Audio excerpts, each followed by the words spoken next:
얼마 전에 제가 어느 목사님과 대화를 하는데 그 목사님이 어, 봤던 영화 노무현입니다라는 영화 얘기를 하시더라고요. 사실 노무현 그 전 대통령은 학벌 좋고 배경 좋고 힘 있고 실력 있는 사람들이 볼 때는 굉장히 우습고 뭐 가방끈이 짧다 뭐 이런 식으로도 얘기하고 아주 무시하던 사람이었습니다.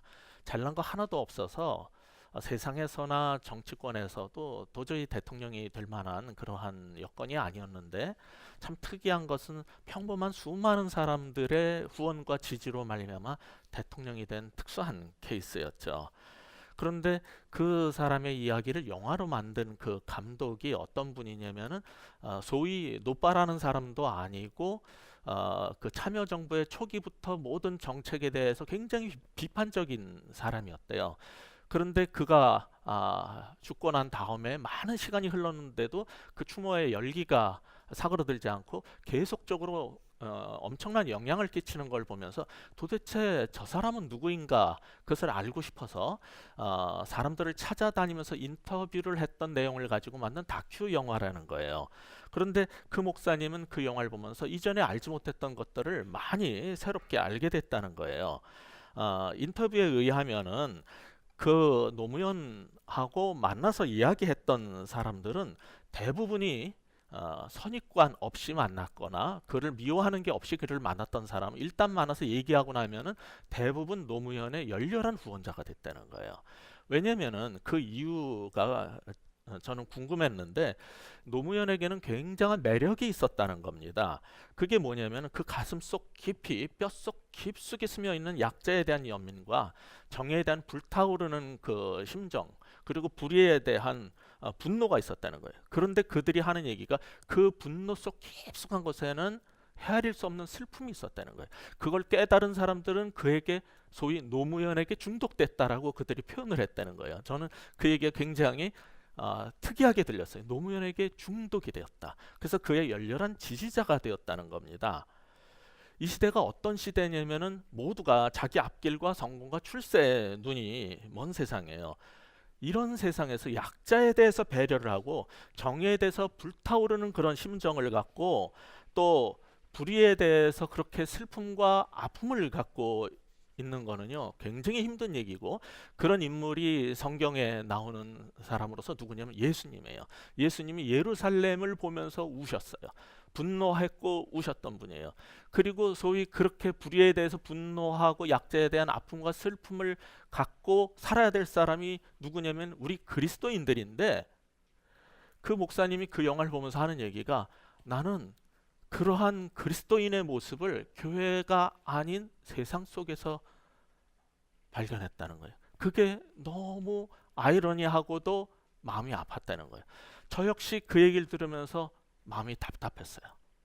왜 교회 안에 목사님들이나 그리스도인들 사이에서 그런 사람들은 드물고, 오히려 세상 속에서 가장 대표적인 예수를 닮은 모습, 그리스도인이 마땅히 보여야 될 모습을 왜 세상 속에서 우리는 봐야 되는 것인가? 참 많은 거를 저는 생각하게 됐어요.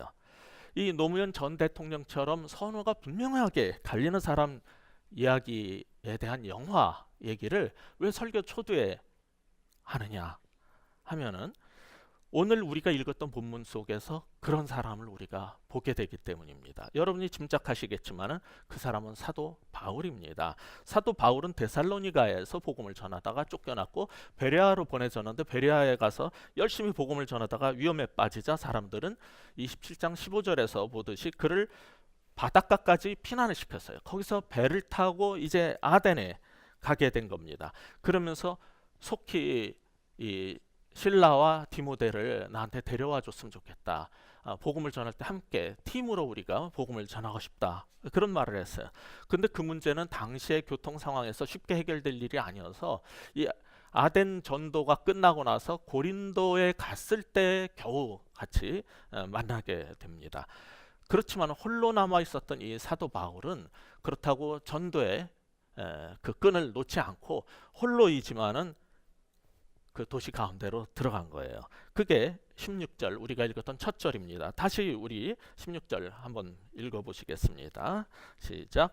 바울이 아덴에서 그들을 기다리다가 그 성에 우상이 가득한 것을 보고 마음에 분하여. 여기 아덴이 어딥니까? 에덴을 잘못 쓴 게 아니죠. 그리고 뭐 아덴 여명 구출 작전 뭐 이런 거로 알려진 그 예멘에 있는 아덴이라는 항구도 아니고, 이것은 그리스도의 수도인 아테네를 아덴이라고 우리 한글 성경이 이렇게 표현해 놓은 거예요. 이 아테네는 우리가 아는 것처럼 플라톤이나 아리스토텔레스 같은 그런 위대한 인물들, 그리고 거대한 극장과 신전으로 가득한 위대한 도시였어요. 그러나 BC 4세기 말에 마케도니아의 알렉산더 대왕한테 정복이 되었고, BC 3세기에 이르러서 잠깐 자유도시가 되고 다시 흥왕하는가 했더니 BC 1세기에 로마가 또 다시 쳐들어와가지고 쫄딱 망한 나라입니다. 그런 망한 도시입니다. 그러나 아테네는 여전히 정치, 철학, 신화 측면에서는 과거의 명성과 추억에 의지하면서 살던 그런 교만한 사람들로 가득한 도시였어요. 아테네라는 그 이름 자체가 말해주듯이 그 아테나 여신을 수호신으로 모시는 도시다, 그런 뜻입니다. 종교적으로는 수많은 신들을 섬기는 그 신전이 가득한 우상으로 가득한 곳이었어요. 그 도시를 이렇게 거닐면서 바라보던 바울은 그 상황을 보면서 16절에서 우리가 조금 전에 읽었듯이 마음에 격분했다라고 합니다. 이것을 성경 그대로 직역을 하자면 무슨 뜻이냐면은 그 안에 있는 영이 분노했다라는 뜻이에요. 우상 숭배의 그 신전이 가득한 걸 보면서 그 속에 있는 영이 분노한 거예요. 조금 전에 말씀드린 것처럼 세상의 약자에게 눈물을 흘리고 정에 불타오르고 부정에 분노한 것이 노무현의 특징이라는 것이 노사모 사람들의 증언이라면은, 우상 숭배와 죄에 가득한 아테네를 볼 때 그 안에 있었던 영이 분노하는 것이 바울의 특징이라고 성경은 지금 증언하고 있는 거예요. 복음에 사로잡힌 사람들은 언제든지 우상 숭배에 가득한 그런 상황들을 볼 때 그리스도 영이 동일하게, 바울과 동일하게 이 시대에도 분노하고 슬퍼 우는 모습을 경험하게 됩니다. 세상이 어떻게 돌아가든 우리는 큰 교회를 짓고 여기서 우리끼리 잘 산다 생각하는 사람들, 세상 사람들이 지금 무슨 짓을 하고 어떻게 지내든지 나는 아무 상관이 없고 그걸 보면서 아무런 내 속에 분노가 없는 거는, 그 사람은 복음이 없는 사람이고 하나님을 향한 사랑이 없는 사람이고 우리 안에 계신 성령의 충만함이 없기 때문에 그런 거예요.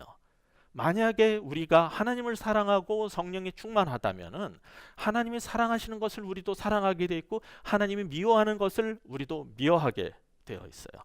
세상이 어떻게 하나님께서 창조하시는데 이렇게 망가져가고 있는가, 이러한 것에 아픔을 느끼지 않고 죄악 가운데 우상 숭배 가운데 넘어가고 있는 이 세상을 보면서 무감각하고 약자들의 연약함에 대해서 무감각하고 불의에 대해서 무감각하다면은 그 심령은 영적으로 건강하지 못한 겁니다.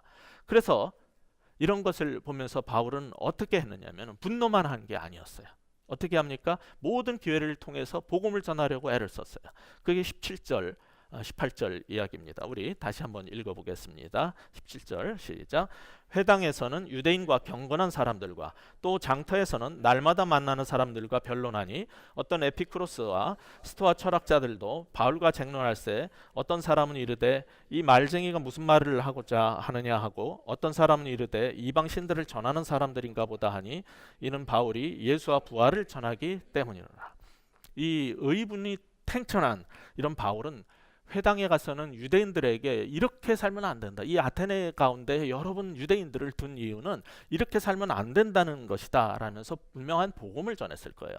또 밖에 나가서는 17절에서 우리가 보듯이 날마다 아고라, 이 앞에 이렇게 광장을 만들어 가지고 우리가 세계 맥주 축제 이런 걸 어떻게 하는 걸 봤지만은 이러한 광장을 그 당시에 아고라라고 말을 했어요. 날마다 아고라에 가서 그리스 사람들한테 복음을 전했어요. 근데 18절에 보듯이 그 사람들은 뭐라고 생각을 했냐면은 이 바울을 외국의 이상한 알지 못하던 신을 전하는 사람 정도로 취급을 했어요. 왜냐하면 도무지 이해할 수 없는 부활에 대한 얘기를 했기 때문입니다. 당시 그리스 사람들은 무슨 생각을 갖고 있었냐면 사람이 살다가 죽으면은 그 영혼이 하데스라는 곳으로 가는 그림자로 떠나버리고 다시는 생명 세계로 돌아올 수 없다. 이런 사상을 갖고 있었어요. 근데 어떻게 사람이 죽고 부활을 한단 말입니까? 그러니까 이게 도무지 그리스 사람들의 생각에는 받아들일 수가 없는 것이었어요. 그렇다고 해서 여기 18절에서 보는 것처럼 에피큐리안 학파, 그렇게 철학자의 후예들도 있고 스토아 철학자들도 있는데 이 사람들은 그렇게 무식하게 막 박해하고 그러지 않았어요. 네가 말하는 그 이상한 얘기가 뭔지 제대로 좀 들어보고 싶다 하고 변론할 기회를 줍니다. 그게 19절 이하예요. 그런데 왜 그런 기회를 줬을까? 다만 그냥 네가 말하는 것을 합당하게 표현해봐라 이런 것만은 아니었죠. 우리 19절부터 21절 같이 한번 읽어볼까요? 시작. 그를 붙들어 아레오바그로 가며 말하기를 내가 말하는 이 새로운 가르침이 무엇인지 우리가 알 수 있겠느냐. 내가 어떤 이상한 것을 우리 귀에 들려주니 그 무슨 뜻인지 알고자 하노라 하니 모든 아덴 사람과 거기서 나그네 된 외국인들이 가장 새로운 것을 말하고 듣는 것 외에는 달리 시간을 쓰지 않음이더라. 그 그리스의 주전 4세기에 그리스 웅변가요 그 정치가로 잘 알려진 데모스테네스조차 이 자기네 그리스 국민들에 대해서 뭐라고 말했냐면 당신들은 항상 새로운 얘기에 목말라 하는데 왜 그걸 찾기 위해서 이렇게 여기저기 돌아다니면서 항상 새로운 얘기를 찾느냐, 도대체 새로운 일이 세상 가운데 존재하겠느냐 이렇게 도전할 정도였어요. 이게 그리스 사람들의 특징이었어요. 그러니까 지난주에 봤던 베레아 사람들의 특징이 뭐였습니까? 데살로니가 사람보다 더 고상한 특성이 있었는데 그게 뭐냐면은 누군가가 앞에서 복음을 전하거나 설교를 하면 그게 과연 그러한지 성경을 펴서 찾아보고 확인하는 특성을 보였다는 거예요. 그게 베레아 사람들의 특징이라면은 이 그리스 아테네 사람들의 특징은 뭐였다고요? 항상 새로운 거를 배우고 듣고 뉴스를 찾아 헤매는 거예요. 이게 조금 어떤 건 항상 배우려고 하는 자세는 같을지 모르지만 근본이 다른 거예요. 근데 이렇게 항상 뭔가를 배우려고 하고 새로운 걸 찾아다니는 거는 2000년 전 그리스 사람만 그런 게 아니라 제가 볼 때는 우리 한국 사람도 그래요. 우리 한국인들이 옛날에 그 어려움을 많이 겪었기 때문에 6.25 이후에 특별히 더 가난하고 이렇게 살았기 때문에 이 학업에 대한 학문에 대한 열정이 엄청난 것 같아요. 그래서 지금도 교인들도 전 세계 어느 교회보다도 열심히 성경부 쫓아다니고 배우러 쫓아다니는 게 아주 강하죠. 근데 이게 우리나라의 기독교인뿐만 아니라 모든 우리나라 사람들의 특징이기도 한 거죠. 국내에 100만 부 넘게 팔린, 굉장히 많이 팔린 책이죠. 그 책 중에 지대 널 얍이라는 책 들어보셨어요? 지대 널 얍. 이게 무슨 뜻이냐면 지적 대화를 위한 넓고 얕은 지식의 축약어예요. 이 책이 뭐냐면 이렇게 맨날 먹고 놀고 마시고 그냥 즐겁게 살았는데 그래도 세상에 무슨 일이 생기면 같이 대화를 하는데 대화를 하다가 보면 영 무식하다는 게 드러나는데 이게 쪽팔린단 말이에요. 그렇다고 어디 가가지고 제대로 배우긴 싫고 대화 속에서 조금 지적 대화를 하고 싶은 사람들이 빠른 시간에 뭐 좀 넓고 그러나 깊이 들어가기 싫고 얕은 지식을 알고 싶은 사람을 위한 작은 책이에요. 이게 히트를 쳐가지고 계속 시리즈가 나와서 100만 부 넘게 팔린 거예요. 이게 우리나라의 지금 시점에 딱 맞는 책이죠. 뭐 깊이 책 보긴 싫어. 그렇다고 남한테 무식하다는 소리는 듣기 싫어. 그러니까 빨리빨리 어떻게 하면 좀 알 수 있겠냐 이런 거예요. 근데 이런 게 어떻게 지적 대화를 위한 이런 말에 합당한지 모르겠어요. 그게 무슨 지적 대화예요. 전문성도 없고 얄팍한 지식 갖고 별로 그렇게 맞지 않는데도 어디서 봤다고 막 우기는 거. 그런데 더 웃기는 건 어떤 사람은 그나마 그런 책 한 권 읽기도 싫어요. 그냥 소파에 누워가지고 맥주 마시면서 감자칩 씹으면서 그냥 연예인 얘기, 시시콜콜한 얘기 찾고 드라마 채널 돌리고 뭐 이런 사람들은 그나마 책 읽기도 싫어요. 이런 사람을 위해 가지고 아주 우리나라의 천재적인 PD가 만들어낸 좋은 TV 프로그램이 있으니 그 이름이 뭔지 아세요? 예, 알쓸신잡이에요. 이게 그건 또 무슨 약자죠? 알아봤자 별 쓸모도 없는 그런 잡학 지식이죠. 그런 얘기. 알아두면 쓸데없는 신비한 잡학 사전이라는 뜻인데 우리나라에 굉장히 똑똑한 사람 5명을 이제 남자들을 모아놓고서는 이제 여행을 하고 여러 가지 그 겪은 거를 가지고 같이 토론을 하는데 우리 딸애들도 그걸 요번에 미국 갔더니 제 집에서 케이블이 안 나서 그걸 못 봤는데 미국에서 그걸 꼭 보라는 거예요. 그래서 제가 지난 거를 한 2편 정도를 봤어요.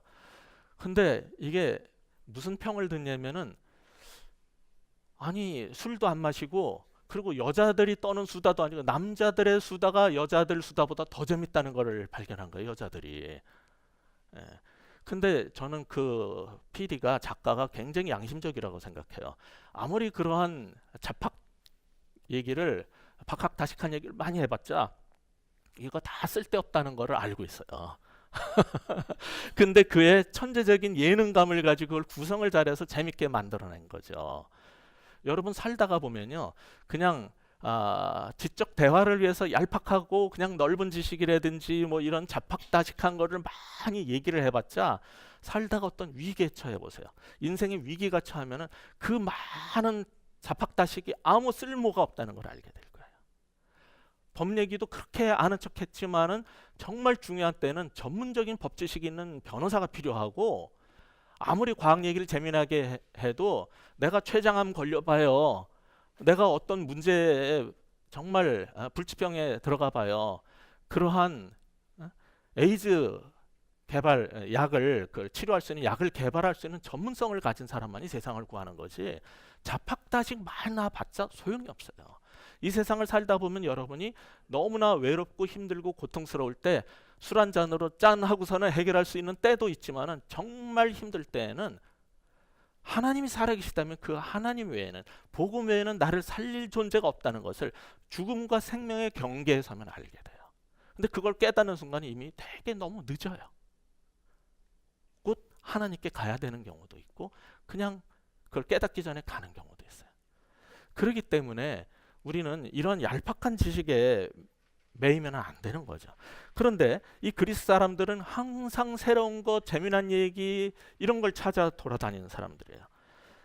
그들에게 바울이 했던 이 예수 그리스도의 부활의 복음은 굉장히 새롭게 들렸기 때문에 아레오파고 언덕이라고 아고라 광장이 내려다 보이는 곳에 가가지고 거기는 옛날에 시민법정이 있던 자리예요. 그리고 자신이 하고 있는 주장이 있다면 누구든지 그 앞에 서서 대중 앞에서 자신을 변론하는 기회를 주던 자리예요. 거기에 데려가가지고 당신이 말하는 게 뭔지 제대로 말해봐라 그러고 기회를 준 거예요. 자, 그때 했던 설교가 이제 오늘 우리가 읽었던 22절 이하에 나오는 이 설교인데 이것을 아레오파고 설교라고 말해요. 아레오파고스 언덕에서 바울이 했던 설교인데 이게 굉장히 독특해요. 바울이 했던 수많은 설교하고 너무나 달라. 이게 독특한데 왜 그런가 그리고 어떻게 답했는가를 우리가 한번 보려고 합니다. 자, 22절 23절 어떻게 설교를 시작합니까? 같이 읽어보겠습니다. 바울이 아레오파고 가운데 서서 말하되 아덴 사람들아 너희를 보니 범사에 종교심이 많도다. 내가 두루 다니며 너희가 위하는 것들을 보다가 알지 못하는 신에게라고 새긴 단도 보았으니 그런즉 너희가 알지 못하고 위하는 그것을 내가 너희에게 알게 하리라. 이 아레오파고 설교의 가치가 뭐냐면요, 현대 지적으로 불신, 아주 지적인 불신자들에게 복음을 하나님을 어떻게 소개해야 되느냐의 전형을 보여주기 때문에 가치가 있거든요. 근데 바울이 설교를 시작하면서 이렇게 말해요. 아테네 시민 여러분, 여러분을 보니 신적 존재에 대한 공경심이 대단하시군요. 특히 알지 못하는 신에게까지 예배하는 걸 보니 그 종교성도 참 대단하십니다. 이렇게 지켜 세워주면서 자신이 하고 싶은 얘기를 시작을 하는 거예요. 제일 나쁜 방식이 뭐냐면 예수 천당 불신 지옥 너 지옥 가면 예수 믿어 막 이렇게 하는 게 이 불신자들 현대인한테는 안 맞아요. 바울은 그걸 알았어요. 그래서 그들이 하고 있는 특성 중에서 종교성 부분을 이렇게 조금 칭찬을 해주면서 얘기를 끌어가는 거예요.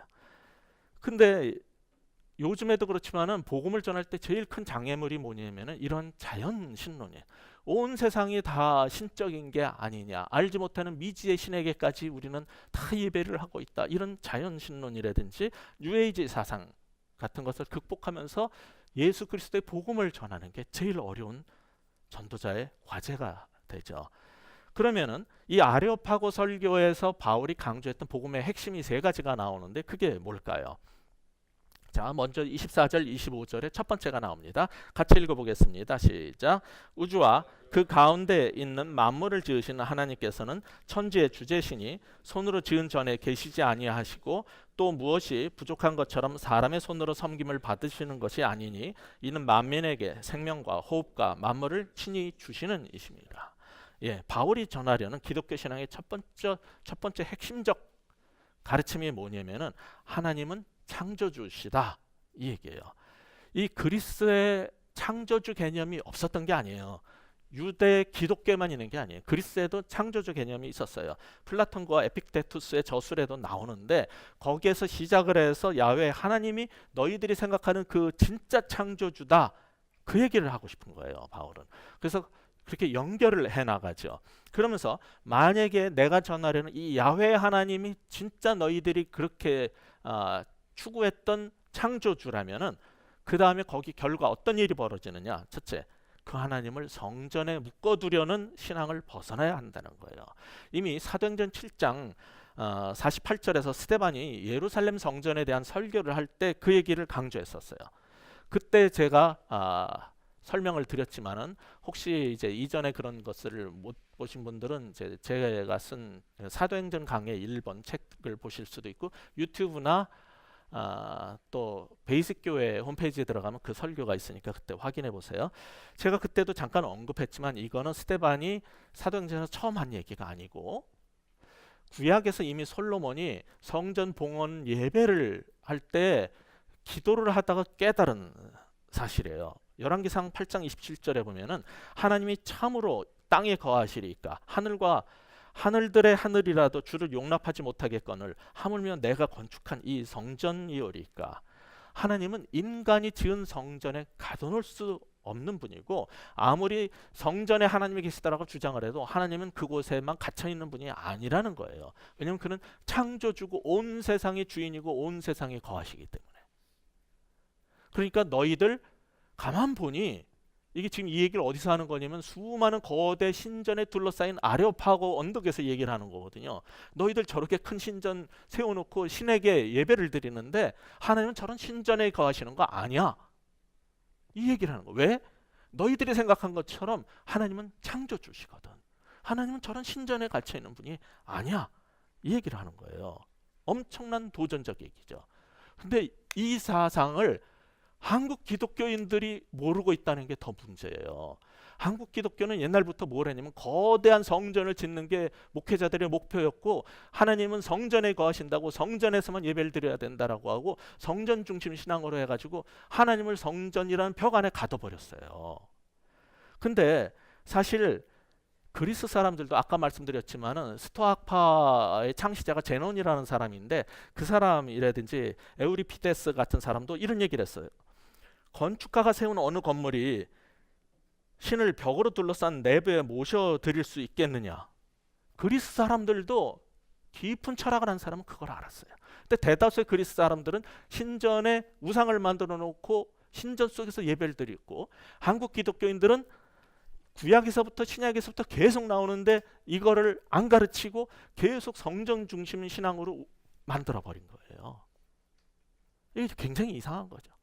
성경이 자명하게 말하고 있는데 목사님들과 교인들의 목표는 성전 짓는 거고 그리고 모든 신앙생활은 성전에 가서만 해야 된다고 생각을 하는 거죠. 이렇게 제주도에 놀러 왔을 때 여기서 예배드리면 여기가 여러분의 성전이 되는 거예요.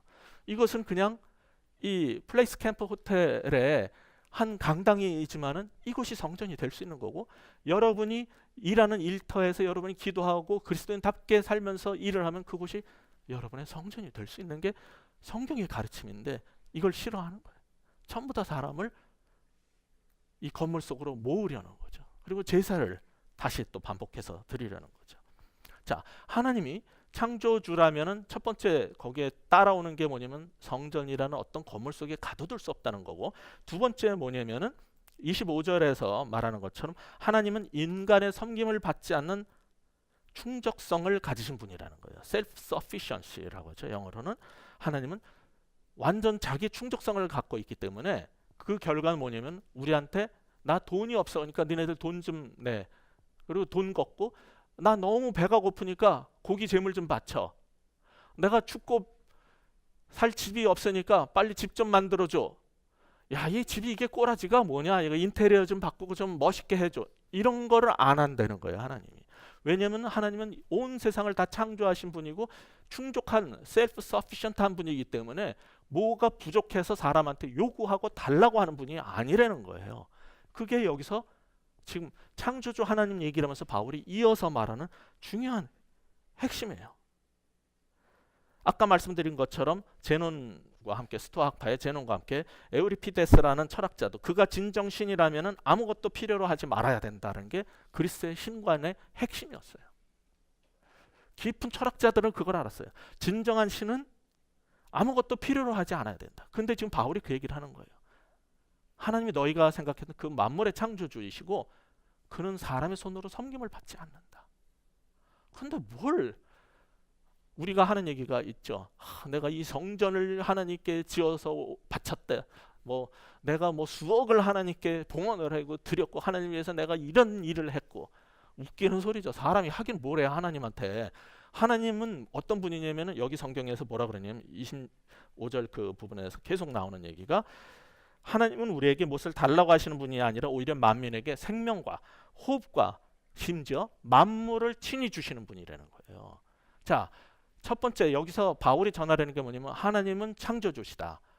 영어로 하자면 여러분이 잘 아는 단어예요. God the Creator.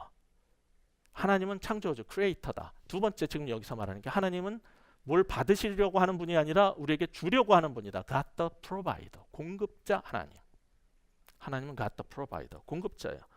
그리고 나서 이제 26절부터 28절 사이에서 중요한 핵심적인 두 번째 사항 포인트를 이제 전하는 겁니다. 우리 26절부터 29절까지 한번 같이 읽겠습니다. 시작. 인류의 모든 족속을 한 혈통으로 만드사 온 땅에 살게 하시고 그들의 연대를 정하시며 거주의 경계를 한정하셨으니 이는 사람으로 혹 하나님을 더듬어 찾아 발견하게 하려 하심이로되 그는 우리 각 사람에게서 멀리 계시지 아니하도다. 우리가 그를 힘입어 살며 기동하며 존재하느니라. 너희 시인 중 어떤 사람들의 말과 같이 우리가 그의 소생이라 하니 이와 같이 하나님의 소생이 되었은즉 하나님을 금이나 은이나 돌에다 사람의 기술과 고안으로 새긴 것들과 같이 여길 것이 아니니라. 자, 아까 말씀드린 것처럼 하나님은 창조주시다. God the Creator 얘기를 했다면은 하나님이 창조한 한 사람으로부터 아담으로부터 세상 모든 민족을 만드신 분이다 얘기를 한 게 26절이에요. 그뿐 아니라 그 하나님은 우리를 유지하고 존재케 하신다. 그게 이제 28절 내용이죠. 그리고 우리는 그 결과 하나님을 힘입어서 살고 기동하고 존재하게 되어 있다. 그 얘기를 꺼낸 거예요.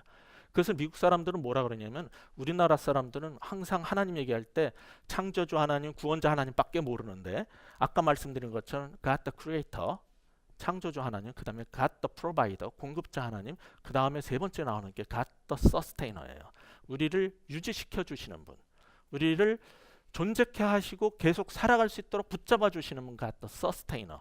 그러니까 미국 사람들은 하나님 그러면은 이런 용어들을 탁탁탁탁 써요. 교인들이. 목사님도 설교할 때 계속 이 얘기를 하고. 근데 한국 교회는 창조주 구원자 외에는 아무것도 하는 게 없어요. 기껏 나중에 나오는 심판자 이것만 해요. 공급자 하나님, 우리를 유지시켜 주시는 온 세상 만물과 우리 인간을 유지시키고 존재케 하시는 God the Sustainer 이런 얘기를 안 해요. 근데 바울이 이방인들에게 복음을 전할 때 이 부분을 하나씩 하나씩 밝혀나가는 거예요. 지금 그 결과 그 하나님이 바로 우리 모든 인류의 유대인뿐만 아니라 너희 그리스 사람들까지 모든 인류의 아버지다라는 게 26절 28절의 핵심 사항이에요. 이 헬라 철학의 인식을 통해서 야훼 하나님이 우리의 모두의 아버지다라는 얘기를 하는 거예요. 근데 여기서 흥미로운 건 뭐냐면은 바울이 그 전에 복음을 전할 때는 항상 구약 성경을 인용해서 예수님을 전했어요. 근데 바울이 지금 성경을 구약을 하나도 인용을 안 해요. 왜? 그리스 사람들이 구약을 알 게 뭐예요? 구약 하나도 인용 안 합니다. 다만 뭘 하냐면 그들이 알고 있는 지식을 가지고 복음을 전하는 거예요.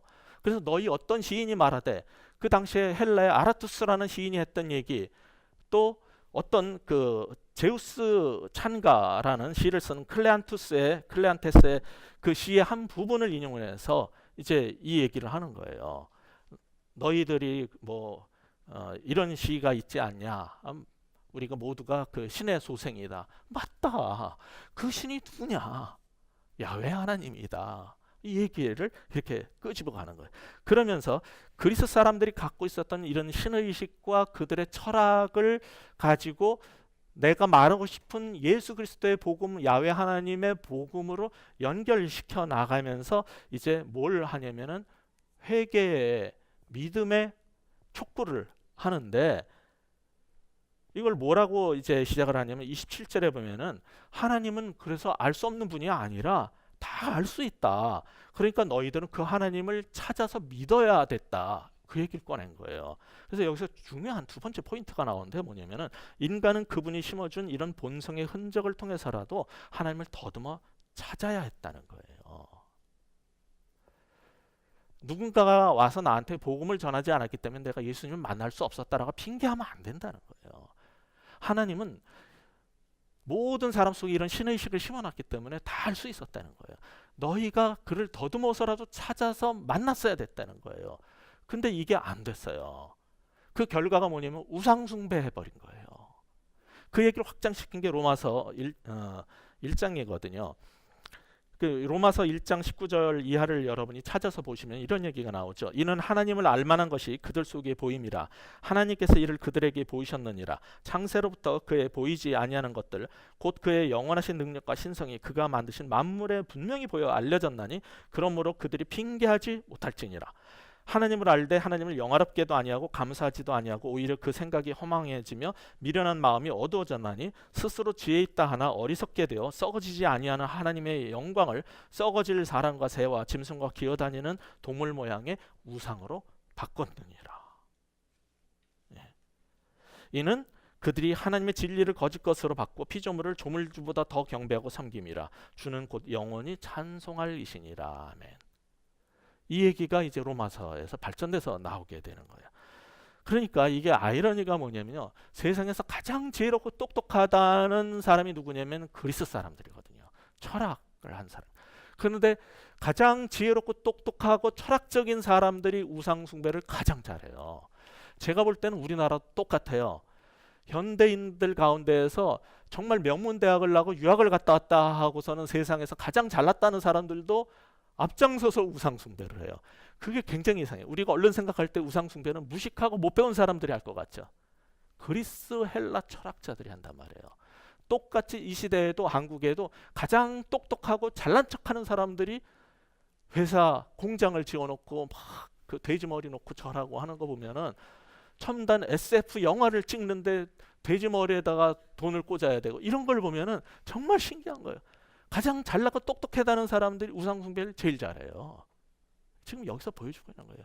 그리스 사람들이 그렇다는, 그런 사람들에게 너희는 핑계할 수 없다. 하나님을 알만한 것을 하나님은 다 주셨는데 너희는 마땅히 더듬어서라도 찾아서 만났어야 됐다는 거예요. 근데 그들은 여전히 그 복음을 듣기를 싫어했고 기독교를 거부했어요.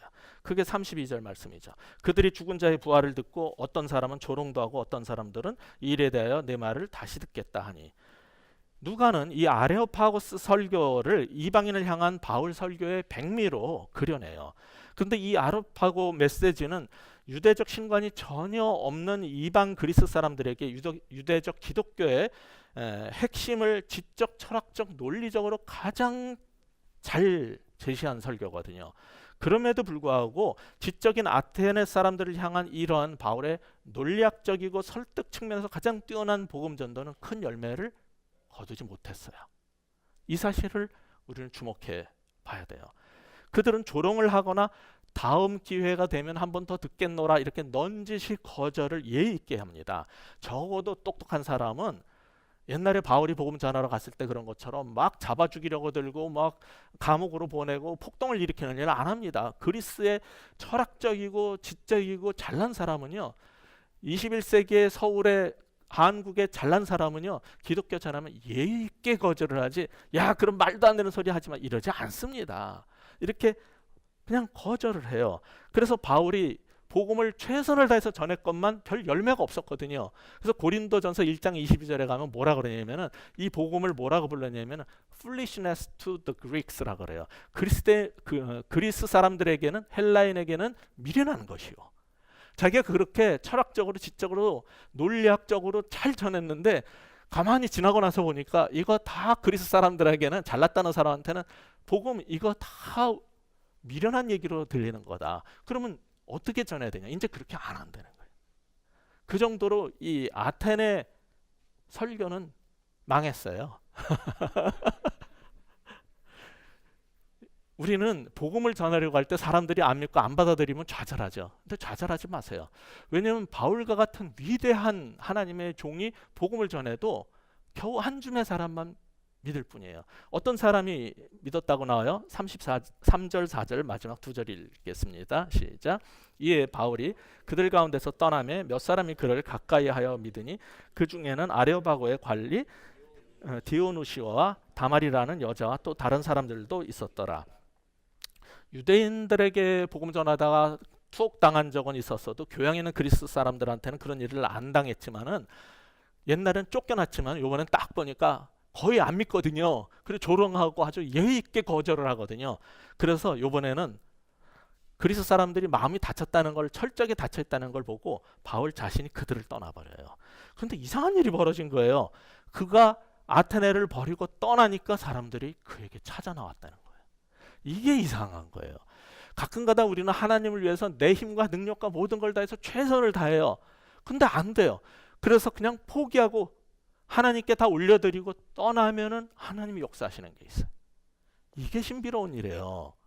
근데 지금 바울이 그것을 겪은 거예요. 최선을 다한 후에 다 내려놓고 떠나자 주께서 일하시기 시작했는데, 그때 주님께 나온 사람이 한 남자가, 이 사람이 아레오파고의 시민법정 관원 디오누시오 같은 사람인데 똑똑한 사람이 하나가 구원을 받았어요.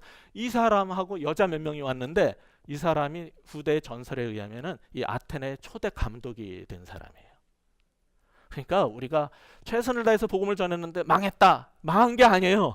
내가 포기하고 내 모든 내 지혜와 능력으로 하는 일들을 그만뒀을 때 하나님이 역사하시는데 그 한 줌의 사람을 통해서 하나님은 위대한 일을 하실 수 있다는 걸 우리는 봐야 돼요. 이건 복음 전했는데 이 조그만 촛불 같은 거, 조그만 불꽃, 이거 아무것도 아닌 것처럼 보이죠. 아니 한 남자와 여자 몇 명, 이게 뭐야, 이 아테네에서 열심히 복음을 전했는데. 절망하지 마세요. 그들이 작은 불꽃이 큰 불을 일으키는 그러한 일로 하나님이 쓰실 수도 있는 거예요. 그렇기 때문에 사도 바울이 복음을 전해도 자기 마음대로 안 되는데 우리 같은 사람이 복음을 전할 때 뭐가 그렇게 잘 되겠어요? 그럼에도 불구하고 우리는 우리의 최선을 다하면 되는 거고, 그 결과와 열매는 하나님께 맡기고, 이 작은 불꽃 하나가 온 세상을 따뜻하게 태워버릴 수 있는 그런 불꽃으로 크게 불이 일어날 수 있도록 주님 역사하여 주시옵소서. 이게 우리의 기도면 되는 거죠. 그런 마음으로 신앙생활 할 수 있는 여러분 되시길 주의 이름으로 축원합니다. 기도하겠습니다. 하나님 아버지, 사도 바울이 그렇게 열렬히 복음을 전하고 그들의 모든 철학과 시와 모든 것들을 동원해서 지혜롭게 설득력 있게 복음을 전했건만 한 줌의 열매밖에 거두지 못했습니다. 그러나 많은 것이 성공이 아니라 바로 그 한 줌을 통해서 후대 교회가 세워지고 하나님의 사람들이 구원을 받게 되었다면은 그것에 절망하지 않게 하여 주시고 감사할 수 있는 우리가 되게 하여 주옵소서. 그리고 우리에게도 기회를 주신다면은 철저하게 그리스적이고 철학적이고 세상적이고 지적인 사람들에게 지혜롭게 복음을 그들의 귀에 들리게 전할 수 있는 지혜도 갖게 하여 주시옵소서.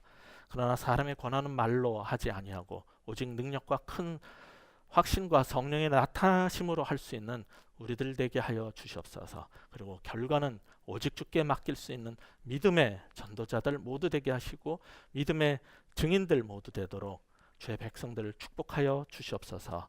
오늘도 감사하며 예수 그리스도 이름으로 기도하옵나이다. 아멘.